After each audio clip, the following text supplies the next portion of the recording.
presentation on present and past simple tenses. We start with the present simple tense.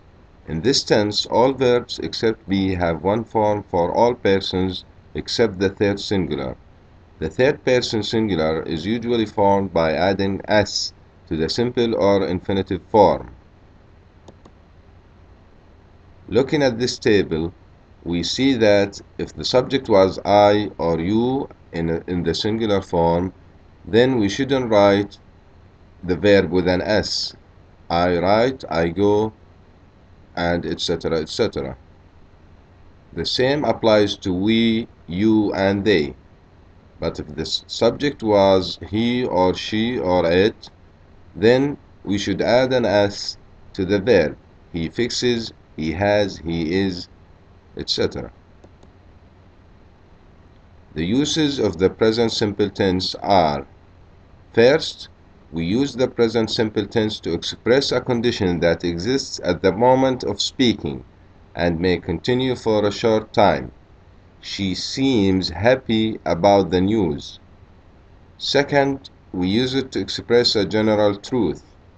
The earth revolves around the sun. We use the present simple tense to express the idea that an activity or capability existed before the moment of speaking, exists at the moment of speaking, and may continue. She speaks fluent English. We also use it to express a customary or habitual action. I usually take the bus to work. And finally, we use the present simple tense to express future time. He leaves for Europe next week, or the movie starts at 8. The past simple tense. The past simple tense of a regular verb is formed by adding ed or d to the base form. The form is the same for all persons, both singular and plural. There are two types of verbs, regular verbs and irregular verbs. In the regular verbs, we just add d or ed. Like talk in the present becomes talked in the past.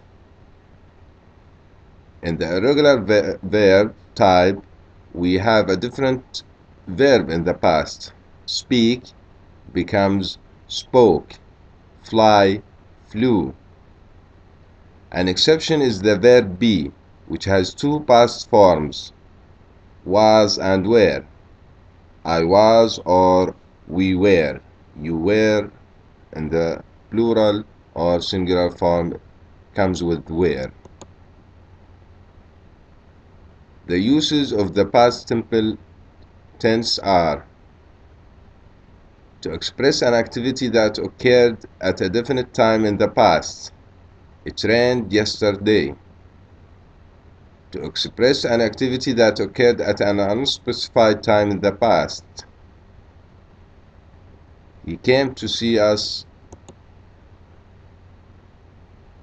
Third, we use it to express an activity that occurred in the past over a continuous period of time, but doesn't continue to the present moment of speaking.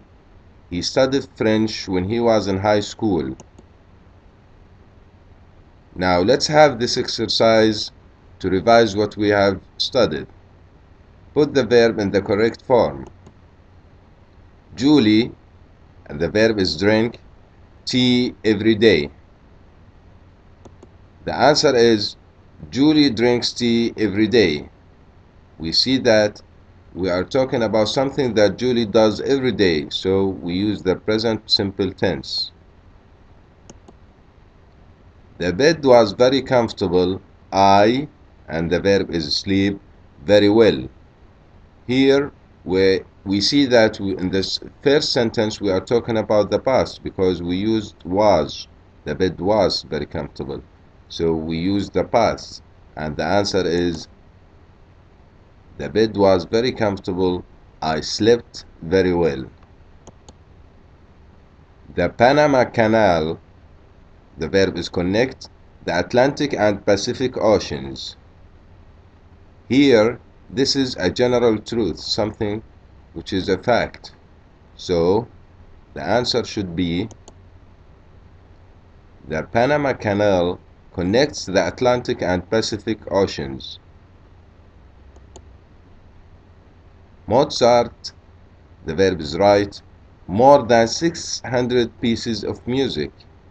As we know, Mozart lived many years ago, and he wrote all his pieces in the past. So Mozart wrote more than 600 pieces of music.